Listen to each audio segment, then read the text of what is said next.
యాదాద్రి జిల్లా ఏర్పాటుకు సానుకూలంగా ఉన్న సీఎం కేసీఆర్ కు కృతజ్ఞతలు తెలిపారు టీడీపీ సీనియర్ నేత మోత్కుపల్లి నరసింహులు. జిల్లాను అధికారికంగా ప్రకటించే వరకు ఉద్యమిస్తామన్నారు.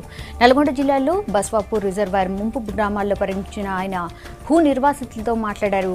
బస్వాపూర్ ప్రాజెక్టు పెంపును స్వాగతిస్తున్నామన్న మోత్కుపల్లి నిర్వాసితులకు తగిన నష్టపరిహారం చెల్లించాలని కోరారు. భూములు కోల్పోతున్న వారికి భూములు కేటాయించడంతో పాటు నిర్వాసితుల కుటుంబంలో ఒకరికి ఉద్యోగం కల్పించాలన్నారు మోత్కుపల్లి.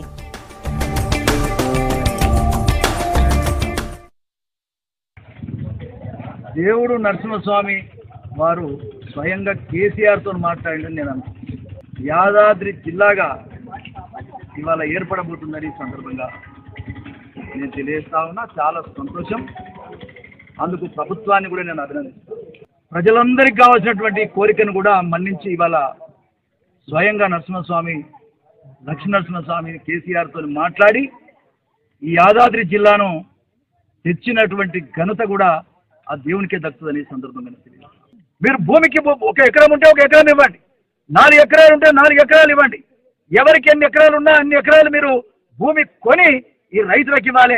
అది కూడా ఆలేరు నియోజకవర్గంలోనే కొనివ్వాలని కూడా ఈ సందర్భంగా నేను డిమాండ్ చేస్తాను.